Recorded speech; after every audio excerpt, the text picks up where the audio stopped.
देखने के लिए हमारे चैनल को सब्सक्राइब करें और बेल आइकन दबाना ना भूलें। नमस्कार, आप देख रहे हैं बिहार टेलीविजन नेटवर्क की प्रस्तुति बीटीएन न्यूज में आपका स्वागत है।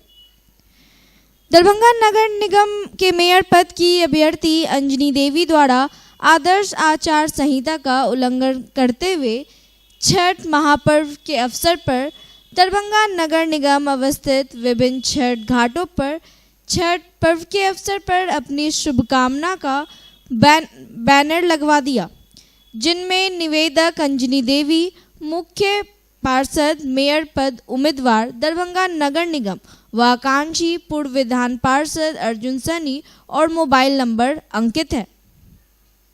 उक्त मामला जिला निर्वाचन पदाधिकारी दरभंगा व आदर्श आचार संहिता कोषांग दरभंगा के संज्ञान में आने पर दरभंगा सदर के प्रखंड विकास पदाधिकारी द्वारा बिहार संपत्ति विरूपण निवारण अधिनियम 1985 एवं बिहार संपत्ति विरूपण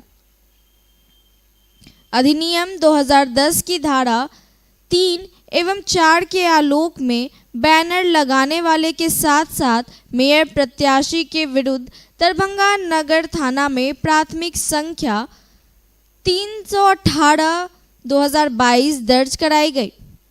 उल्लेखनीय है कि बिहार संपत्ति विरूपण निवारण अधिनियम 2010 चुनाव लड़ने वाले सभी प्रत्याशी जिन पर लोक प्रतिनिधित्व अधिनियम 1951 लागू होता है, जिसके तहत निर्वाचन अवधि में किसी भी निजी संपत्ति पर तथा सार्वजनिक स्थलों, दीवारों पर प्रचार प्रसार के लिए चुनाव लड़ने वाले अभ्यर्थी का पोस्टर या बैनर लगाने पर प्रतिबंध लगाया गया है तथा इसे आदर्श आचार संहिता का उल्लंघन माना गया है। गोपाष्टमी के शुभ अवसर पर दरभंगा गौशाला के प्रांगण में गोपाष्टमी महोत्सव मनाया गया। सुबह से ही पुरुष महिलाएं गौशाला में आकर गौ माता की पूजा अर्चना की। महिलाओं की संख्या काफ़ी थी, बहुत थी। इस अवसर पर दरभंगा पशुपालन विभाग द्वारा गायों के स्वास्थ्य का निरीक्षण डॉक्टर प्रशांत प्रकाश द्वारा किया गया। गौशाला में स्थित राधा कृष्ण मंदिर में भी पूजा अर्चना की गई। इस संध्याकालीन गौशाला मोहल्ला के बच्चों द्वारा सांस्कृतिक कार्यक्रम प्रस्तुत किया गया, जिसमें रिसाव झा, प्रिंस झा, शिल्पी झा, चुलबुल, आभ्या झा एवं अन्य बच्चों ने भाग लिया। कार्यक्रम संयोजक राहुल चौधरी, संजीव झा एवं शोभित झा ने प्रस्तुति दी। इस अवसर पर गौशाला के उपाध्यक्ष अजय कुमार पोद्दार, प्रधान सचिव पवन कुमार सुरेका, कोषाध्यक्ष पवन कुमार बगड़िया, सचिन कृष्णा कुमार अग्रवाल, सह कोषाध्यक्ष ओम प्रकाश सराफ, विवेक बजाज, सुशील कुमार जैन उपस्थित रहे। राजद जिला महासचिव मृत्युंजय झा ने बिहार डीजीपी को पत्र लिखकर बहादुरपुर थाना प्रभारी के खिलाफ कार्रवाई की मांग की है। बिहार डीजीपी दरभंगा रेंज के आईजी, प्रमंडलीय आयुक्त, जिलाधिकारी, एसएसपी और पुलिस अधीक्षक को उन्होंने पत्र लिखा है।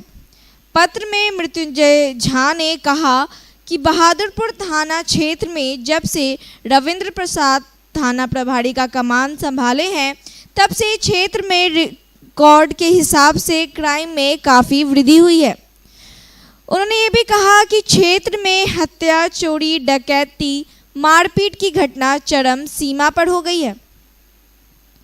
आगे पत्र में मृत्युंजय झा द्वारा लिखा गया कि बीते 30 अगस्त को उन्होंने बिहार डीजीपी को फ़ोन के माध्यम से थाना प्रभारी के बारे में जानकारी दी थी। इसके आलोक में डीजीपी द्वारा थाना प्रभारी का ट्रांसफ़र कर दिया गया था। साथ ही उन्होंने बताया कि लहरियासराय गुमती के बगल में देशी शराब व जुआ, गांजा का अखाड़ा बना हुआ है। इसकी जानकारी विषय अंकित पदाधिकारी को दूरभाष के माध्यम से सैकड़ों बार उन्होंने कहा, पर उनके द्वारा अवैध ढंग से कुछ राशि लेकर छोड़ दिया जाता है। वहीं डीजीपी से धनाध्यक्ष रविंद्र प्रसाद को बहादुरपुर थाना से हटाने के साथ साथ थाना प्रभारी के ही चल एवं अचल संपत्ति की जांच करवाने की भी बात कही है। बीमार नहीं रहा लाचार, हो रहा मुफ्त उपचार। हड्डी नस रोग से संबंधित गंभीर बीमारियों का मुफ्त में इलाज। इंतजार किसका, जाएं सर्राफ ऑर्थो एवं स्पाइन सेंटर और दर्ज कराएं प्रधानमंत्री जन आरोग्य योजना में अपना नाम। विश्व की सबसे बड़ी स्वास्थ्य सुविधाओं का उठाएं लाभ। आधुनिक ऑर्थोपेडिक सुविधा, ऑर्थोस्कोपी, स्पाइन सर्जरी, फ्रैक्चर का अत्याधुनिक इलाज। Doctor SN Sarraf, doctor Abhishek Sarraf, रीढ़ हड्डी और नस रोग विशेषज्ञ डॉक्टर प्रियंका बी सर्राफ, स्त्री और प्रसूति रोग विशेषज्ञ DMCH के सामने लहरियासराय। शहर के नाका नंबर 5 स्थित फिजिक्स एक्सपर्ट के सर द्वारा संचालित आइडियल पाथ में प्रत्येक साल की तरह इस साल 2022 में छात्रों का उत्कृष्ट रिजल्ट रहा है। आइडियल पाथ में मेडिकल यानी नीट, IIT JEE, 11वीं 12वीं बोर्ड के साथ साथ जूनियर सेक्शन में CBSE के छात्रों के लिए क्लास 7वीं से 10वीं तक की पढ़ाई की व्यवस्था है। नीट 2022 में प्रीति कुमारी को 652 अंक, सुमित कुमार को 647 अंक के साथ साथ 12 छात्रों को 575 से अधिक अंक आया है। छात्र हर्ष मोहन कुमार ने IIT एडवांस में अच्छा रैंक लाकर आइडियल पास और दक्षिणांचल को गौरवान्वित किया है। अधिक जानकारी के लिए आप हमें संपर्क कर सकते हैं। हमारा मोबाइल नंबर है 8409833709 एवं 9308296082।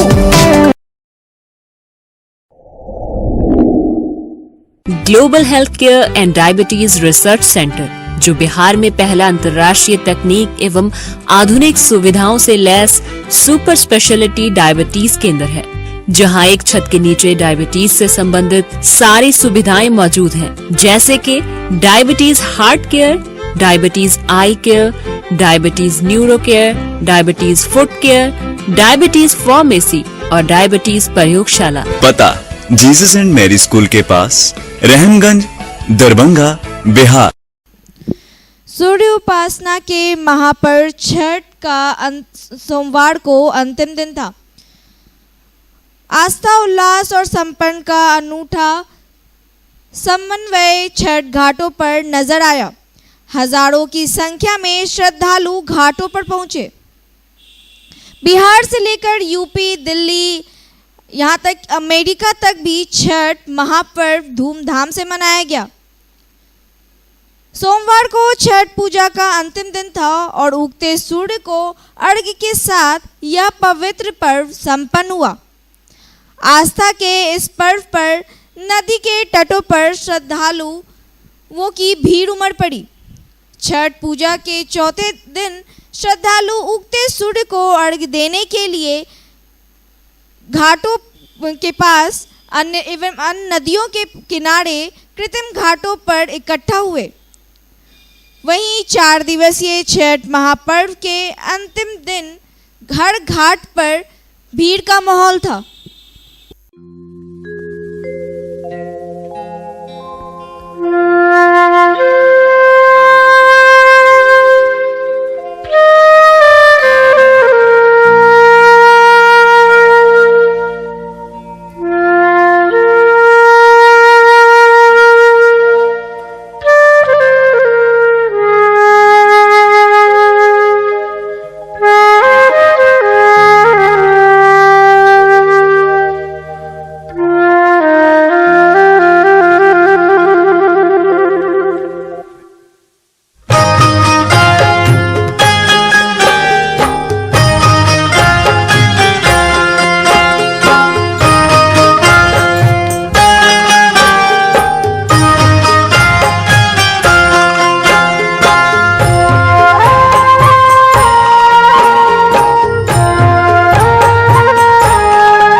सुगा मेरा वहाँ पर सुगा मेरा मुझे खबरी जनई बोदित से सुगा दिहन जूठी आय सुगा दिले जूठी आय मुझे मर बोरे सुगवा धनुख से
पर सुगा मेड़ राय, वहाँ पर सुगा मेड़ राय।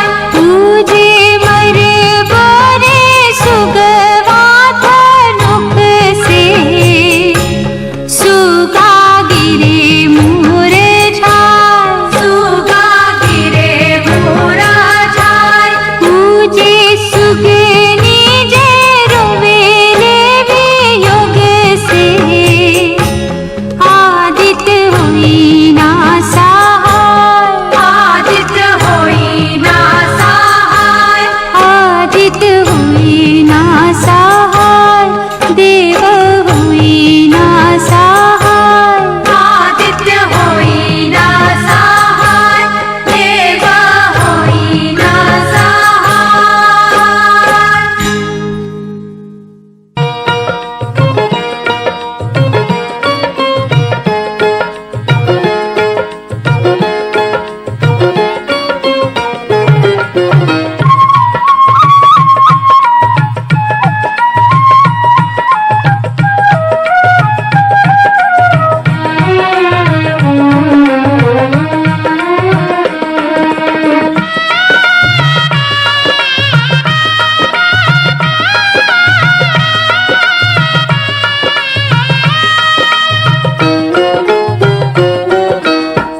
केलवा के पात पर उगेलन सूरज मल झाके झुके, केलवा के पात पर उगेलन सूरज मल झाके झुके। करेलू छठ बरतिया से झाके झुके, करेलू छठ बरतिया से झाके झुके।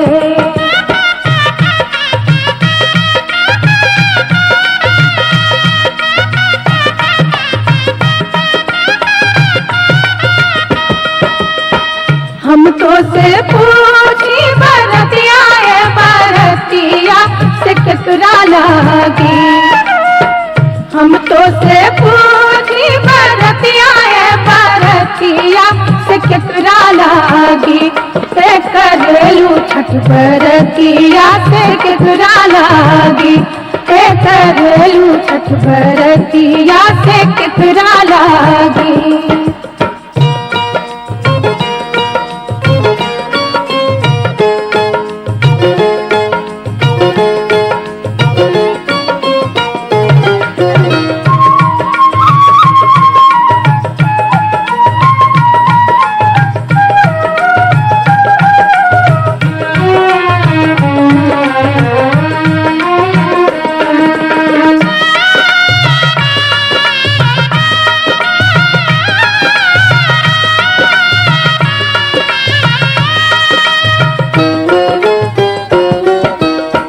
हम रोजे बेटवा कहने ऐसन बेटवा सुन के लागी। हम रोजे बेटवा कहने ऐसन बेटवा सुन के लागी। करली छठ बरतिया से उनके लागी, करली छठ बरतिया से उनके लागी।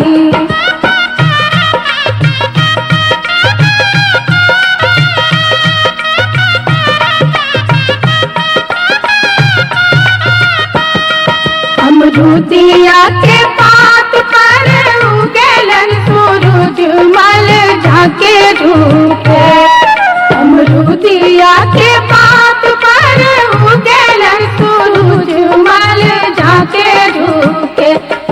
करलू छठ बरतिया से झाके झुके, करलू छठ बरतिया से झाके झुके।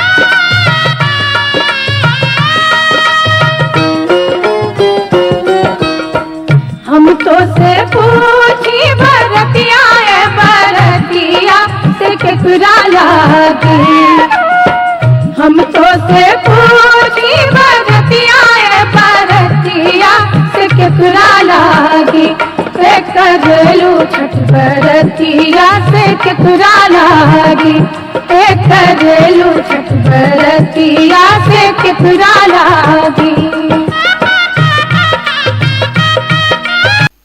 श्री श्री 108 छठ पूजा समिति भगवान दास जेपी चौक की ओर से 25वीं वर्षगांठ पर भगवान सूर्य की भव्य प्रतिमा स्थापित की गई थी, जिसका विसर्जन मंगलवार को हुआ। दरभंगा में सबसे पहली बार 1997 में भगवान सूर्य की प्रतिमा यहीं स्थापित की गई थी। इसकी 25वीं वर्षगांठ और 26वें वर्ष के अवसर पर छठ पूजा के विभिन्न पहलुओं को छोटी छोटी मूर्ति के माध्यम से दर्शाया गया। खानका चौक से लेकर जेपी चौक और हरिबोल तालाब तथा किला घाट नदी तक सफाई, धूप बत्ती और बिजली रोशनी की व्यवस्था छठ पूजा समिति ने इस बार भी की थी।